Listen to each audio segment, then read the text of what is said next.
हरे कृष्णा। ओम नमः शिवाय। भगवान श्री कृष्ण की कृपा आप सभी पर सदा बने रहे। आज कार्तिक मास महात्म की कथा 9वां और 10वां संपूर्ण कथा और आरती। इस कथा के सुनने से भगवान विष्णु आप सभी पर सदा अपना कृपा बनाए रखे। तो आज मंचित और श्रद्धा भाव से की कथा पूरा जरूर श्रवण करें। कथा 9वां अध्याय प्रारंभ करते हैं।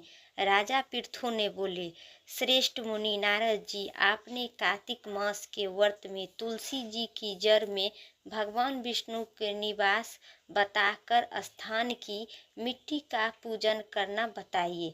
अतः मैं श्री तुलसी जी से महत्व के सुनना चाहता हूँ कि तुलसी कहाँ और कैसे उत्पन्न हुए थे, यह बताने की कृपा करें। नारद जी ने कहे, राजन, आप सावधान होकर सुनिए कि महत तथा उनके जन्म का प्राचीन इतिहास सुनाता हूँ। श्रद्धा भाव मंचित से जरूर सुनिए। एक समय जब देवगुरु बृहस्पति और देवराज इंद्र कैलाश पर्वत पर शंकर जी के दर्शन करने के लिए गए थे। भगवान शंकर जी ने अपने भक्त को परीक्षा लेने के लिए उन जटाधारी दिगंबर उनके मार्ग में अवरोध डाला। यद्यपि यह तेजस्वी सनकाधिक लंबी भुजाओं और चौड़ी छाती वाली गोर बदन अपने विशाल नेत्र से युक्त तथा सिर पर जटा धारे वैसे ही बैठे थे। तथापि यह भगवान शंकर को यह पहचान कर इंद्र ने उनका नाम, धाम इत्यादि परिचय पूछा और कहा कि शंकर जी अपने स्थान पर हैं या कहीं और गए हैं। इस पर उस तेजस्वी ने कुछ न कहा, परंतु त्रिलोक नाथ ने ऐसा बगित होकर इंद्र कब चुप रहने के उन्हें क्रोध कर तेजस्वी से घुटन कर कहा, अरे मैं तुम पूछता हूँ, तू उत्तर क्यों नहीं देता है? मैं अभी तुम वज्र मारता हूँ, फिर देखता हूँ तुम दुर्मति की रक्षा कौन करता है। ऐसा युद्ध कूद कर इंद्र ने जोत की उस दिगंबर को मारने के लिए हाथ में वज्र लिए और भगवान शंकर ने वज्र सहित इंद्र को हाथ थाम कर दिए। विकराल नेत्र और भगवान शंकर ने उसे देखकर ही ऐसा विवाद हुआ, मनो यह दिगंबर प्रचलित हो उठा और तेज से ज्वाला देखा। भुजाएं अस्त-व्यस्त होने से इंद्र को क्रोध और दुख का अंतर्ध्यान न रहा, परंतु ज्योतिषी बृहस्पति जी ने उस पुरुषों को प्रचलित देखा त्या ही अपने बुद्धि को उनका शंकर भगवान को जाने का प्रणाम जानकर किए और दंड पूर्वक कर बहुत सी स्तुति भी किए। फिर इंद्र ने भी भगवान शंकर से कहा, हे दीनानाथ, हे महादेव, आप क्रोध को रोक कर इंद्र को अपराध को क्षमा कर दीजिए। बृहस्पति के यह वचन सुनकर महादेव गंभीर वाणी से बोले, आपने नेत्र से निकले हुए क्रोध को मैं कैसे रोकूं? तब बृहस्पति देव ने कहे, भगवान, भक्तों पर दया करनी चाहिए। आप अपना भक्त को नाम सार्थक कीजिए। आपने इस तेज को कहीं और स्थापित कर दीजिए। इंद्र का उद्धार कर दीजिए। तब भगवान शंकर ने गुरु बृहस्पति को कहने से मैं तुम्हारी स्तुति से प्रसन्न हूँ, जो तुम इंद्र को जीवन दान दिलवाया है। मैं विश्वास करता हूँ कि मेरे नेत्र में अग्नि और इंद्र के पीड़ित न करेगा। बृहस्पति देव से ऐसा कहकर भगवान शंकर ने अपने माथे से निकले हुए अग्निमय तेज को अपने हाथों में लेकर क्षीर सागर में डाल दिए। फिर लीलाधारी भगवान अंतर्ध्यान हो गए। इसी प्रकार जिनको जानने की इच्छा थी उसे जानकर इंद्र और बृहस्पति देव अपने स्थान चले गए। बोले भगवान विष्णु भगवान और भोले बाबा की जय। 9वां अध्याय कथा समाप्त हुई। अब सुनिए 10वां अध्याय। राजा पृथु ने कहे, हे देवर्षि, आपको नमस्कार है। कृपा करके आप कहिए कि जिस समय भगवान शंकर ने अपने माथे का वह तेज क्षीर सागर में फेंक दिए, भगवान शंकर अपने फेंक दिए, डाल दिए, तो उस समय क्या हुआ? नारद जी ने कहे, हे राजन, अब भगवान शंकर ने अपना वह तेज क्षीर सागर में डाल दिए, तो उसी समय शीघ्र ही बालक होकर गंगा के सागर के संगम पर बैठकर संसार को भय देने वाला रुदन करने लगा। इसके रुदन से समस्त संसार व्याकुल हो उठा। लोक परलोक के मन में ही जागने गया और इसकी स्त्री बड़ी ही पतिव्रत होने लगा और पूरे लोक परलोक पूरे डर से कांपने लगा। जो ये अनर्थ हो रहा है, व्याकुल हो गया, चरचरा चल आयाम हो गया। शंकर सुमन के रुदन से ब्रह्मांड व्याकुल हो गया। समस्त देवता और ऋषि मुनि व्याकुल होकर लोक पितामह के श्री पितामह के ब्रह्मा जी के शरण में गए।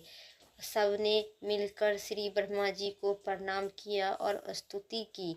फिर कहा कि हे पितामह, यह तो बड़ा ही भयंकर समस्या उत्पन्न हुई है।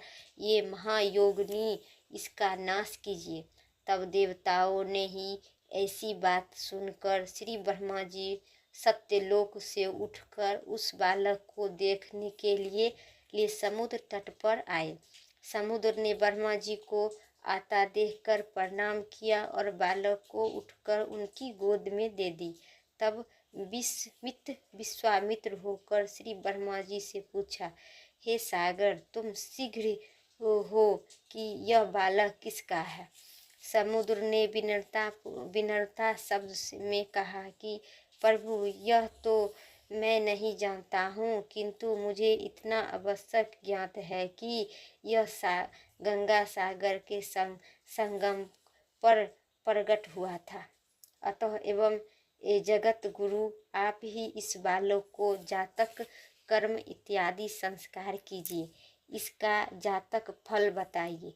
नारद जी ने कहे कि इधर तो सागर ब्रह्मा जी के गले में हाथ डालकर बार बार उनका आकर्षण कर रहा था। फिर तो उनके ब्रह्मा जी का गला इस कर रहा था कि फिर तो उनके ब्रह्मा जी का गला इसी प्रकार जोर से पकड़ा था कि उससे पीड़ित होकर ब्रह्मा जी के नेत्र से आंसू टपकने लगे।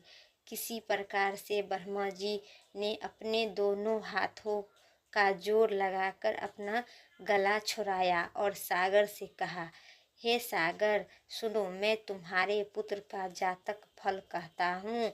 मेरे नेत्र से जो यह जल निकला है, इतना ही इसका कारण नाम जलंधर होगा। यह उत्पन्न होने के साथ ही तरुण होगा। इससे यह सब शास्त्र का परगमी महावीर जवान महायोद्धा और रणमुद्ध होगी। यह बालक सब दैत्यों का अधिपति और भगवान विष्णु को जीतने वाला होगा तथा यह कहीं भी नहीं हारेगा एवं शंकर को छोड़कर यह सबसे अवध होगा। यह से उत्पन्न हुआ है, फिर वहीं जाएगा। इसकी स्त्री बड़ी ही पतिव्रता सौभाग्यशालिनी होगी, सर्व गुण सुंदरी और परम मोहिनी होगी। इसकी मिष्टि भाषिनी तथा शीलावान होगी। नारद जी ने कहे, हे राजन, सागर में ऐसा कहकर ब्रह्मा जी ने शुक्लाचार्य को बुलाकर उनके हाथों से बालक का राज्य अभिषेक कराकर और आप अंतर्ध्यान हो गए। फिर तो बालक को देखकर सागर बड़ा ही प्रसन्न हुए और घर को आ गए। कितने ही उपाय से इनका पालन कर उनके पिष्ट कितनी, फिर कालनेमी नामक असुर को बुलाकर उनका वृद्धा नामक की कन्या से सर्व विधि विवाह करवा दी। उसी विवाह से बड़ा ही उत्सव हुआ और श्री शुक्लाचार्य के प्रभाव से स्त्री सहित जलंधर दैत्य पर राज करने लगा। यहीं पर 10वां अध्याय समाप्त हुआ। बोलिए विष्णु भगवान की जय, ब्रह्मा जी महाराज की जय, तुलसी माता की जय। तो अब सुनिए गंगा जी की माता की आरती। ओम जय गंगे माता मैया, जय गंगे माता, जो नर तुमको ध्यावते मन वांछित फल पाता। ओम जय गंगे माता, चांद सी ज्योति तुम्हारी जल निर्मल आता, शरण पर जो तेरी सो नर तर जाता। ओम जय गंगे माता, पुत्र सागर के तारे सब जग को गाता, कृपा करो दिश तुम्हारी त्रिभुवन दुख दाता।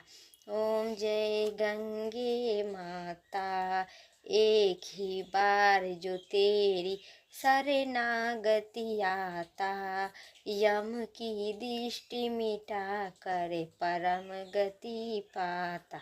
ओम जय गंगे माता, आरती माता तुम्हारी जो जन नित्य गाता, दास बही सज में मुक्त हो पाता।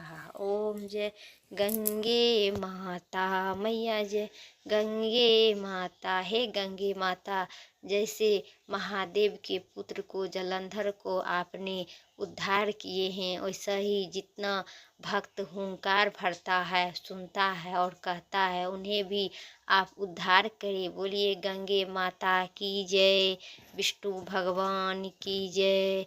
मेरा 9वां और 10वां अध्याय कथा यहीं पर समाप्त हुआ। वीडियो अच्छी लगे तो लाइक कीजिएगा, चैनल पर नहीं है तो सब्सक्राइब करिएगा, कमेंट में जय ओम नमः शिवाय ज़रूर लिखिएगा। फिर अगली वीडियो लेके आते हैं, तब तक के लिए जय श्री राम, राधे राधे।